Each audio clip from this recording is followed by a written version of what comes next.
Hola, muy buenas.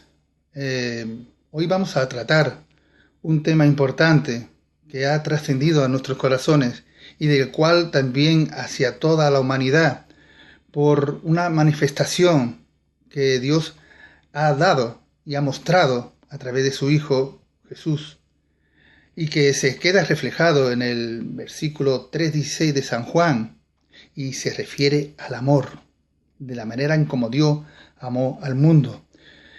Eso en cuanto a Dios, pero el definir el amor en sí es sumamente complicado.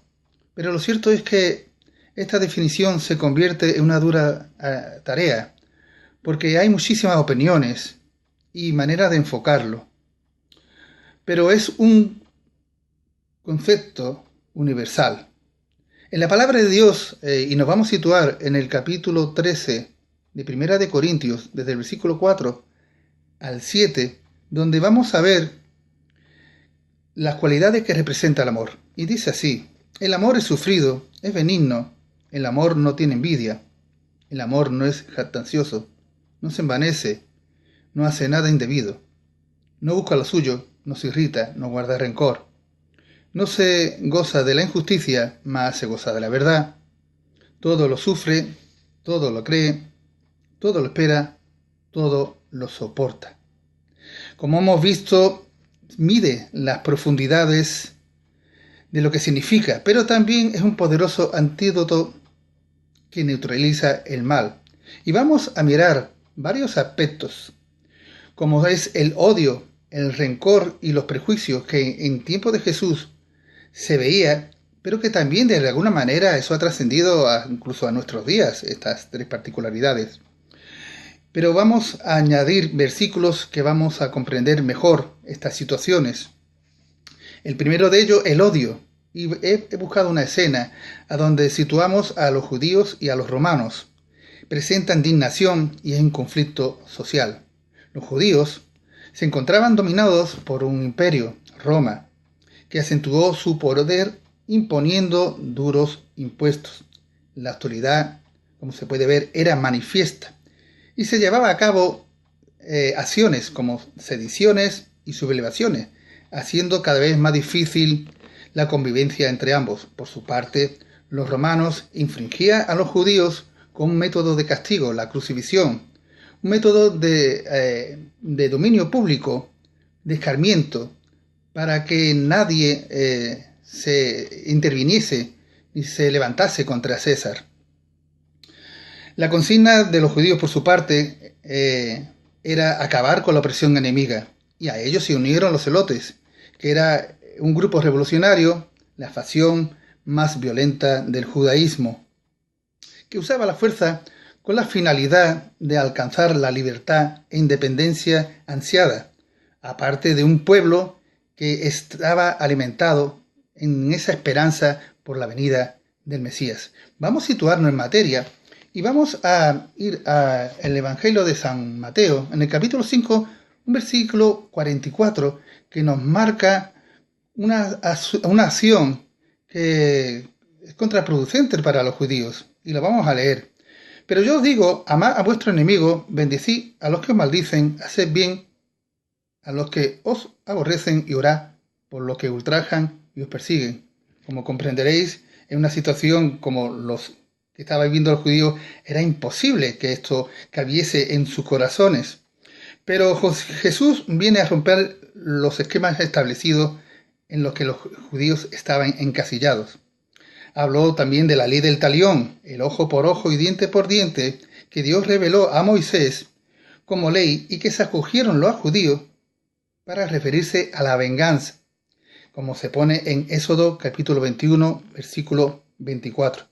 Pero Jesús impuso la ley del amor, que triunfa sobre el odio, y lo manifestó dando ejemplo allá en la cruz del Calvario.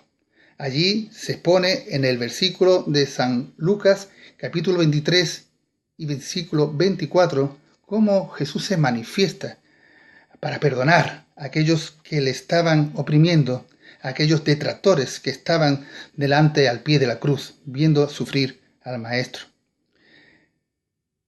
Esto reveló la importancia del perdón y la no violencia como se puede ver en otro pasaje bíblico que nos muestra cuando Pedro usó su arma para herir a un miembro de la guardia que apresó al maestro, como podemos verlo luego en San Juan capítulo 18, versículo 11.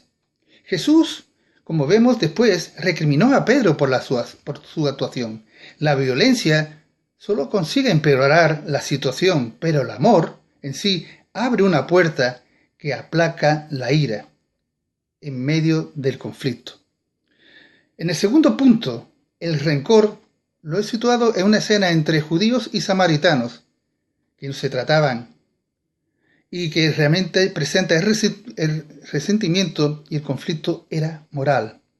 La pésima relación entre judío y samaritano causaba animadversión entre sí, aislamiento e indiferencia, siendo pues los samaritanos excluidos socialmente por los judíos.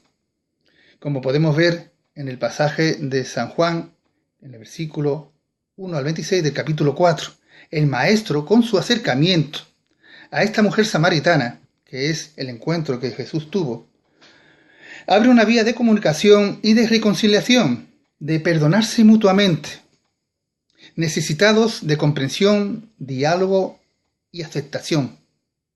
Había diferencias. Una de ellas era el lugar de adoración y culto a Dios, y la realidad espiritual lejos de sus conceptos.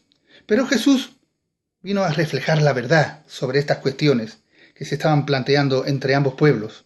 La disposición de la mente y el corazón que trae en Dios unidad de criterios en el trato social y religioso para salvar esas discrepancias entre ambos pueblos. Para ello Jesús enseñó una parábola efectiva, la parábola de los dos deudores, en que se ve en San Mateo capítulo 18, versículos del 23 al 35, con la finalidad de una conclusión práctica, el perdón y la misericordia. Un perdón que nos ayuda a ver el hecho de que Jesús perdonó nuestros pecados, perdonó nuestras deudas, y quedó reflejado en la oración que él enseñó en San Mateo capítulo 6, versículo 12. La necesidad que tenemos de perdonar para ser perdonados. Porque de aquello se proclama liberación de las cargas, de las ofensas recibidas para nuestro bienestar y para nuestra paz. Debemos saber pedir perdón y también saber perdonar. Así eliminaremos toda intención maliciosa de vengarse o tener raíces de amargura. Un perdón que todos alcanzamos en la cruz, donde Cristo extendió sus manos, derramó su preciosa sangre y en sacrificio entregó su vida para abrir una puerta, para recuperar la relación con Dios. Este ejemplo conciencia a todos para no obviar que el rencor separó, aisló y en el que el distanciamiento por el comportamiento nos enfrenta con nuestro prójimo. La cuestión de Pedro sobre cuántas veces perdonar, y esto lo podemos ver en San Mateo, en el capítulo 18, versículo 21, respondió el maestro con una positiva afirmación, siempre que se implique un verdadero sentimiento, que resulte un desafío que se nos plantea. Siempre debemos perdonar, siempre tenemos que estar dispuestos a extender nuestras manos para reconciliarnos con nuestro prójimo. Seamos, pues, comprensivos. Y una de las maneras más importantes que demostramos en ese amor sería encontrar beneficios. Primero, disfrutar de unas relaciones más saludables. Dos, que se siente paz con Dios. Acojamos los principios bíblicos que se nos garantiza que Dios nos ama y quiere lo mejor para nosotros. En este tercer y último punto, en cuanto a los prejuicios, la escena he escogido a los escribas y fariseos contra la mujer adúltera. Presenta menosprecio y el conflicto en este caso es personal. En esta era una cuestión de ley. Se le había sorprendido a una mujer en adulterio. Los judíos enjuiciaban en la fórmula de conducta de lo que había pasado, de las intenciones que esta mujer lo había realizado. Un episodio en la que la difamación pública llegó a condenarla, repudio y desprecio. Todos ellos buscaron la ejecución sin paliativos. Sin embargo, Jesús iba a atacar todas sus conciencias. Ello causó un impacto total, de tal magnitud que nadie se atrevió a arrojar la piedra, porque conmovió de alguna manera sus pensamientos perniciosos. ¿Quién no tiene pecado?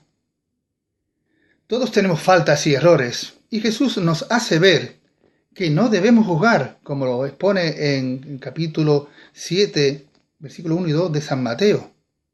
El Maestro prohíbe la censura implacable que pasa por alto las propias faltas, asumiendo el papel de juez de los pecados de los demás, ni por las apariencias, como pone en San Juan capítulo 7, en el versículo 24, tomando actitudes incorrectas, donde aparecen críticas y murmuraciones.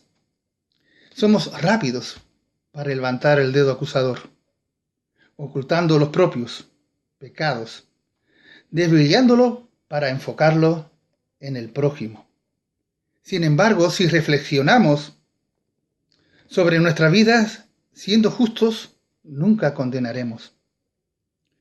Jesús escribió en tierra con un dedo y contra todo pronóstico se enderezó para mirar fijamente a aquellos que querían atentar contra aquella pobre mujer.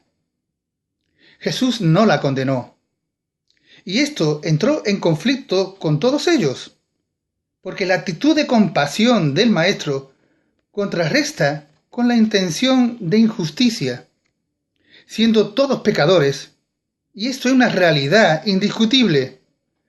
Nos revela nuestra condición pecaminosa, la manipulación del escándalo y las calumnias vertidas que manchan el honor.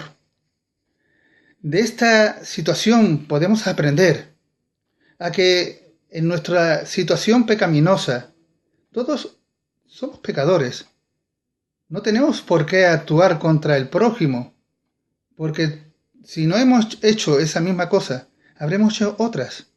Jesús nos condenó, no nos condena, pero sí quiere que nosotros tomemos parte y seamos conscientes de la realidad que vivimos, que nos ayudemos mutuamente a ser más comprensivos, a entender el propósito de Dios en nuestras vidas, que Él perdonó nuestros pecados para que nosotros sepamos perdonar. Así que en esta tarde, espero que este mensaje, esta enseñanza, traiga una fuerte revelación a nuestras vidas.